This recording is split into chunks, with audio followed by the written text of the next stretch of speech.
नमस्कार मैत्रिणींनो, आज आपण झटपट होणारी पापड चटणी करणार आहोत। त्यासाठी आपल्याला लागणार आहेत पापड, थोडीशी कोथिंबीर आणि कांदा लसूण मसाला, लाल तिखट, तेल आणि थोडासा कढीपत्ता। एवढ्या छोट्याशा इन्ग्रेडियंट मध्ये आज आपण झटपट आणि चटपटीत होणारी चटणी करणार आहोत। तर आपण रेसिपीला सुरुवात करू। पापड भाजून दाखवते।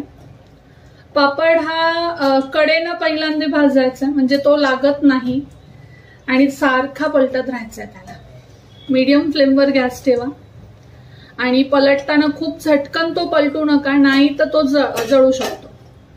हे पहा, कुठेही फार असा पापड लागणार नाही किंवा जळणार नाही जर तुम्ही अशा पद्धतीने कंटिन्युअसली त्याला पलटत भाजलात तर। हे बघा, या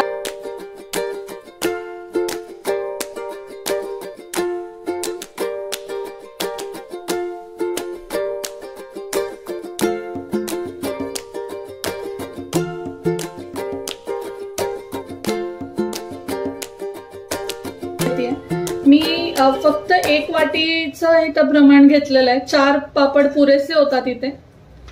हे बघा, ते सुंदर भाजले गेलेले आहेत ते। तर या भाजलेल्या पापडाचा आपल्याला भुगा करून या बाउल मध्ये टाकायचा आहे आणि भुगा कितपत करायचा आहे ते मी तुम्हाला दाखवते। हे पहा, असे थोडेसे आपल्याला ते मोडून घ्यायचे आणि त्याला आपल्याला भुगा करायचा आहे त्याचा छानसा। तर हे पहा, मी आणखी थोडेसे मोडून इथे घातलेले आहे। आपल्याला छान ह्या पापडाचा असा बारीक असा भुगा करून घ्यायचा आहे। खूप नाही करायचा, पण एक नॉर्मल कन्सिस्टन्सीला आपल्याला ते भुगा करायचा आहे। आता मी इथे ते मोडून घेते सगळे। हे पहा, या पद्धतीने भुगा थोडा बारीकच करायचा आहे, खूप जास्त नाही करायचा आपल्याला। हे बघा, या पद्धतीने आपल्याला ते थोडे असे प्रेस करून घ्यायचे। ठीक आहे, तर खूप दाबायची गरज पण नाहीये। या पद्धतीने जर तुम्ही असं थोडंसं प्रेस केलं तर हे पापड छान असे झालेले आहेत। आता आपला भुगा आपल्याला इथे करून झालेला आहे पापडाचा। आता आपल्याला हे पहा, हा भुगा रेडी आहे। आता आपल्याला यामध्ये एक छोटीशी फोडणी घालायची आहे। अत्यंत 1 मिनिटाची फोडणी आहे, ती आपण करून घेऊया। छोट्या चमचानेही घालू शकता। तेल आपल्याला थोडंसं गरम होऊ द्यायचंय। यामध्ये जिरं मोहरी काहीही घालायची गरज नसते। आपल्याला थोडंसं तेल इथे गरम करायचंय आणि इथे तोपर्यंत मी तुम्हाला दाखवते। इथे मी थोडीशी लाल तिखट आणि थोडासा कांदा लसूण मसाला म्हणजे अर्धा चमचा लाल तिखट आणि अर्धा चमचा कांदा लसूण मसाला घेतलेला आहे आणि एवढा पुरेसा होतो 4 पापडांसाठी। आणि ही आपण इथे कढीपत्त्याची पानं तोडून घेतलेली आहेत। एवढंच इन्ग्रेडियंट याला पुरेसं होतं, आणखी काही टाकायची गरज नाही। आपण पहिल्यांदा यामध्ये कढीपत्ता टाकूयात, म्हणजे काय होतं ना, मसाला जळला जाणार नाही।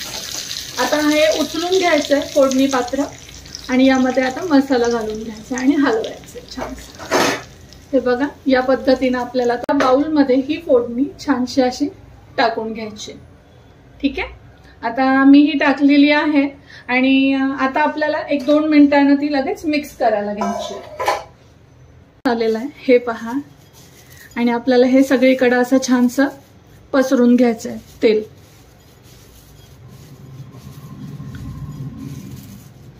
ही चटणी खूपच सुंदर लागते। आपण जसं की म्हणतो की ताटाला काहीतरी वेगळं पाहिजे, काहीतरी वेगळं करायला पाहिजे, तेव्हा तुम्ही अशा पद्धतीनं चटणी करू शकता। आता यामध्ये फोडणी माझी घालून झालेली आहे आणि आता आपल्याला याच्यामध्ये थोडंसं एक थेंब भरच तेल घालायचे, थेंबच भर बस। ठीक आहे, आता ही अशी आपण हलवून घ्यायची। मैत्रिणींनो, यामध्ये कांदा घालून किंवा टोमॅटो घालूनही तुम्ही खाऊ शकता, पण ती तुम्हाला जर लगेच खायला घ्यायची असेल तरच तुम्ही त्यामध्ये कांदा टोमॅटो घालायचा आहे।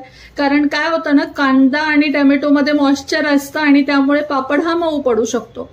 तर ही चटणी आपली करून रेडी झालेली आहे। तर कोथिंबीर घालणार आहे।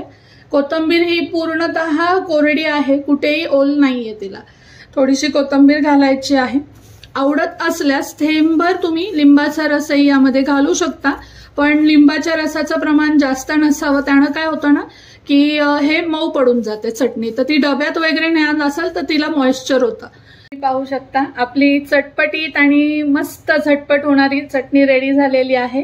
अशी पापड चटणी तुम्ही तोंडी लावणीसाठी कधी कंटाळा आला तर काहीतरी वेगळं म्हणून नक्की करून पहा.